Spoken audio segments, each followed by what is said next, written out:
Well, good morning and good afternoon. It depends on where you are. Welcome to another edition of this amazing distance learning journey. We're here with the Scientists in Action in partnership with the Denver Museum of Nature and Science, as well as Freshwater Live, a partnership with the Prince William Network and the U.S. Forest Service. My name is M. Chad Edwards. I'm happy to be your host for the day. I am an education specialist with the United States Forest Service.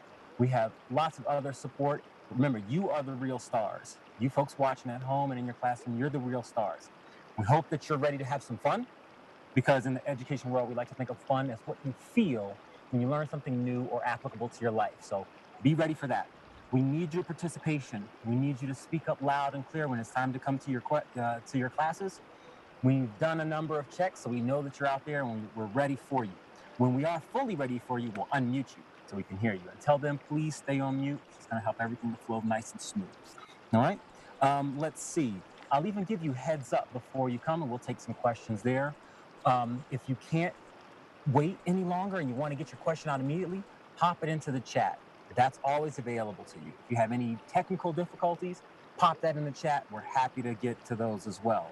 We have scientists here with us, and we also have scientists off screen. So thank you to Joan Carlson. She's a hydrologist with the U.S. Forest Service. She'll be answering some of those things for you immediately for that instant gratification factor. And then I'll introduce you to our scientists here on screen in just a moment. But I want you to know that this is Freshwater Live 2. It's a bit different from the first.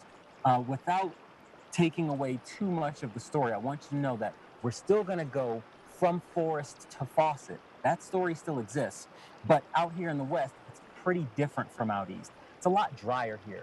Back in the West, and back in the East, where I'm from, every time I sniff in, I'm almost taking a sip. It's so much moisture out there. Here, it's a little bit different.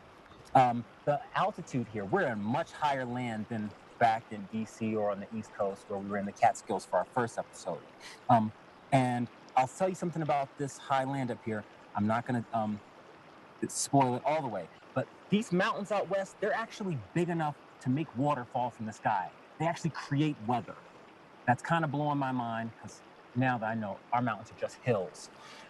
I'm going to introduce you to the scientists who will be answering your questions here on screen, because they're rock stars and they go with the flow. We have both a hydrologist and a geologist, so that's the rock and flow. Bob and Carl, please take it away. I'm going to jump off screen. You might be able to hear me later. You are stars. Please